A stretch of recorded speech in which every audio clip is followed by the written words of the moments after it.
With this function, you will be able to draw ellipses.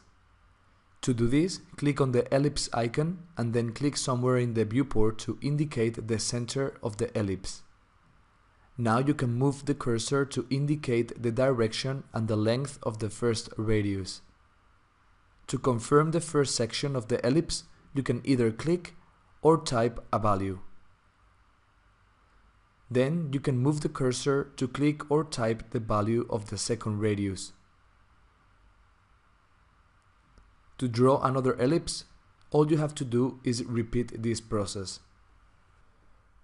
The first click will be for the center, the second click will be for the first radius, and then the third click will establish the second radius of the ellipse.